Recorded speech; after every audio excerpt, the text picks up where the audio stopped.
Le processus d'application d'après joue un rôle clé dans la qualité et la rentabilité de la réparation. Dans ce tutoriel, nous expliquerons comment optimiser un processus standard d'application d'après ponçable.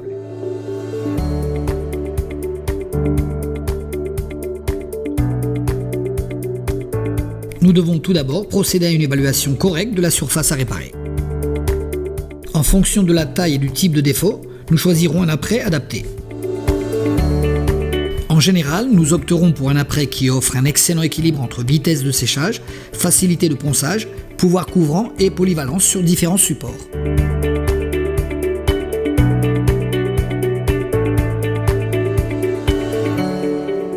Nous utiliserons un souffleur pour éliminer toutes les impuretés de surface.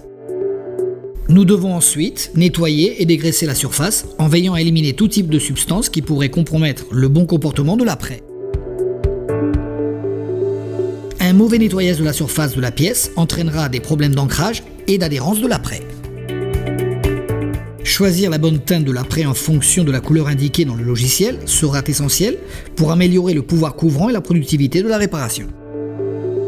La combinaison des niveaux de gris de la peinture d'apprêt nous permettra de reproduire la couleur originale. De cette façon, nous évitons de devoir appliquer plus de couches de finition que celles recommandées par le fabricant, ce qui réduira la consommation de produits et le temps. Lors de la préparation d'apprêt bicomposant, nous devons adapter le choix du durcisseur et des diluants à utiliser en fonction de la température et l'humidité ambiante, les temps de séchage, la taille de la surface ou la rapidité d'application. Nous remuons le mélange jusqu'à ce qu'il soit homogène. Nous devons tenir compte de la durée de vie en pot du mélange. Une fois préparé, nous l'appliquerons de manière à ne pas altérer ses propriétés.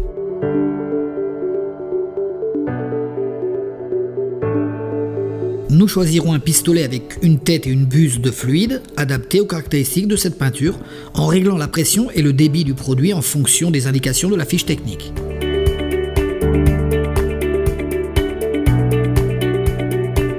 L'utilisation de pistolets aérographes HVLP offre un meilleur rendement lors de l'application de la peinture d'après.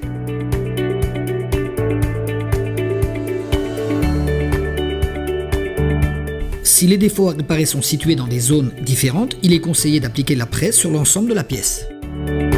Si le dommage se situe dans une zone localisée, nous appliquerons une première couche plus étendue et plus fine qui couvrira une plus grande surface. La couche suivante doit avoir un rayon d'application inférieur afin de ne pas couvrir les contours avec des résidus pulvérisés de la première couche, évitant ainsi que ceux-ci soient progressivement visibles lors du ponçage suivant.